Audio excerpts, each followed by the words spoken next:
Capsule 102. Je commence avec Avaler le crapaud de Brian Tracy. Donc, super lecture contre la procrastination. La réussite est prévisible.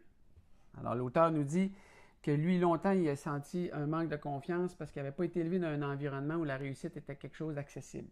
Alors ça, c'est un élément, la confiance en soi. Si tu n'as pas confiance en toi, tu ne peux pas atteindre la réussite. Donc, ça s'apprend. Il y a des trucs, puis ça s'apprend de ceux qui ont réussi. Donc, soit par les lectures, ou soit par l'exemple, ou par... peu importe, mais ça s'apprend de ceux qui ont réussi à faire des choses. Donc, ça, c'est une chose. La vérité est toute simple. Alors ça, c'était vraiment chouette. La capacité de concentrer tous ses efforts sur une tâche la plus importante, c'est ça qui fait la différence. Puis de l'accomplir complètement.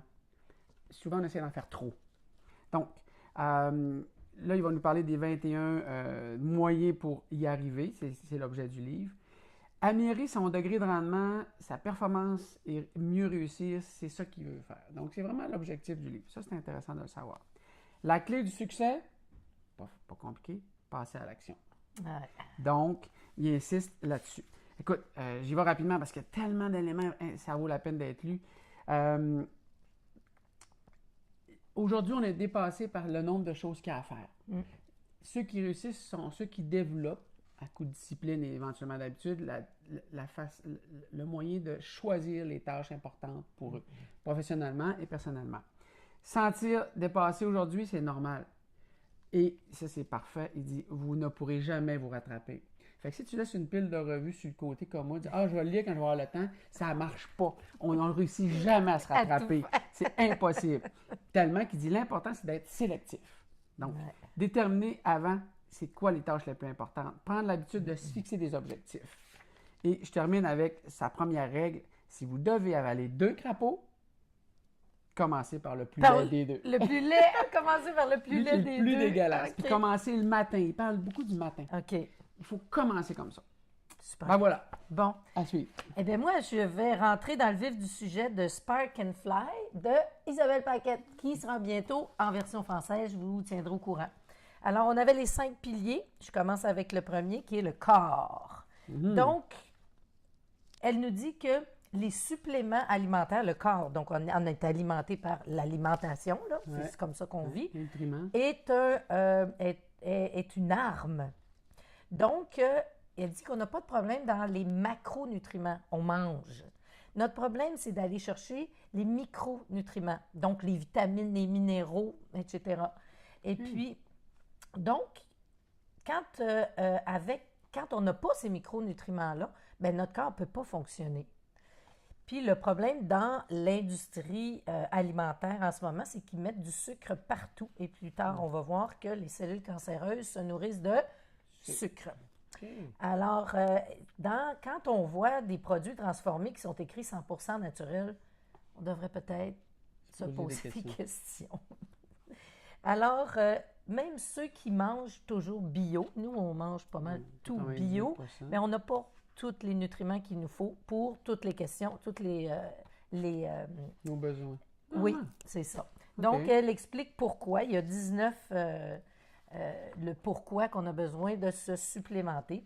Et elle parle de vitamines, elle en a choisi quelques-unes, dont la vitamine C qui est l'agent anti-cancer. Donc, la vitamine C, elle est nécessaire selon Linus Pauling, le docteur Linus Pauling. Là, on pourrait, si on avait assez de vitamine C, on réduirait 75% des risques d'attraper certains cancers. C'est pas rien, 75%. Et comme elle est soluble dans l'eau, il ne faut pas juste en prendre une fois par jour. Il faut en prendre... et elle revient toujours sur choisissez lesquelles vous prenez. Prenez des vitamines qui répondent à des normes autres que celles qui sont sur le marché en général, parce que c'est peut-être du pétrole que vous allez avoir aussi en même temps, et les sources ne sont pas très bonnes. Donc, maintenant, elle parle des probiotiques. Les probiotiques, c'est nos petits soldats dans les intestins. Et puis, elle nous souligne que entre 70 et 80% de nos cellules immunitaires sont dans l'intestin.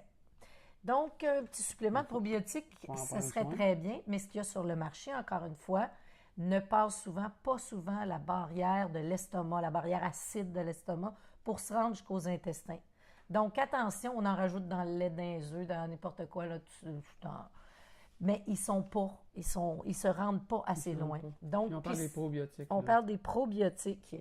Donc, pour qu'elle passe cette barrière-là, il faut encore prendre quelque chose qui a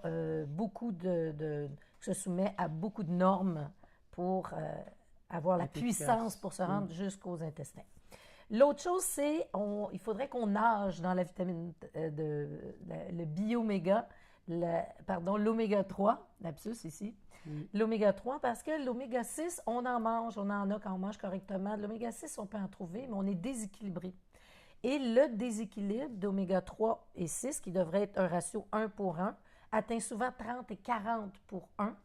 Et un déséquilibre d'oméga 6 va créer de l'inflammation.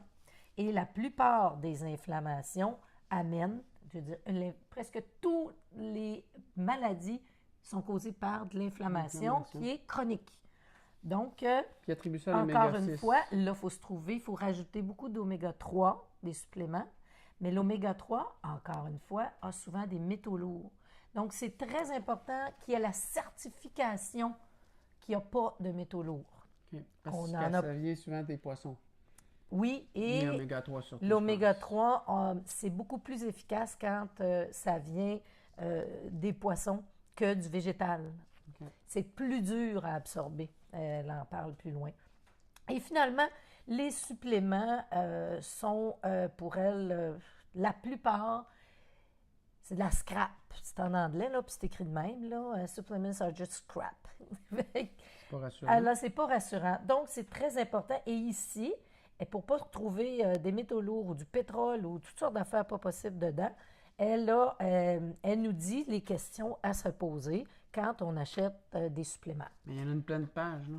Eh oui. Il faut vraiment ben oui, lire. Je veux dire, quand on ne met pas n'importe quoi dans notre voiture, il faut traiter notre corps. C'est la maison c'est la seule maison dans laquelle on va vivre toute notre vie. Alors, je pense que c'est important. D'ailleurs, nous, c'est ce qu'on prône. Et la dernière, la vitamine D, qui est la vitamine soleil. Il ne faut pas se leurrer, même si chez nous, l'été, on a en 12 et 14 heures d'ensoleillement. Si on travaille dans un bureau, on n'en a pas plus que l'hiver. Puis là, et noir, à peine. Et 80% des gens ont une déficience en vitamine D. Et la vitamine D, elle nous aide du cancer jusqu'à l'absorption du calcium et en passant elle peut contrôler nos gènes. 5% de nos gènes peuvent sont influencés par la D. Oui. Wow. 1000 différents gènes qui correspondent à 5%. Donc, la vitamine D est aussi quelque chose d'hyper important. Bref, elle nous dit que la solution, c'est les multivitamines, mais encore une fois, de haute qualité, parce qu'il faut prendre notre corps comme une ligne d'assemblage. Si on saute une étape ou qu'on passe par-dessus certaines étapes, le résultat ne sera pas le même. Sur ce, grosse chronique ce matin. Grosse chronique ce matin, mais tellement intéressant. Donc, à demain.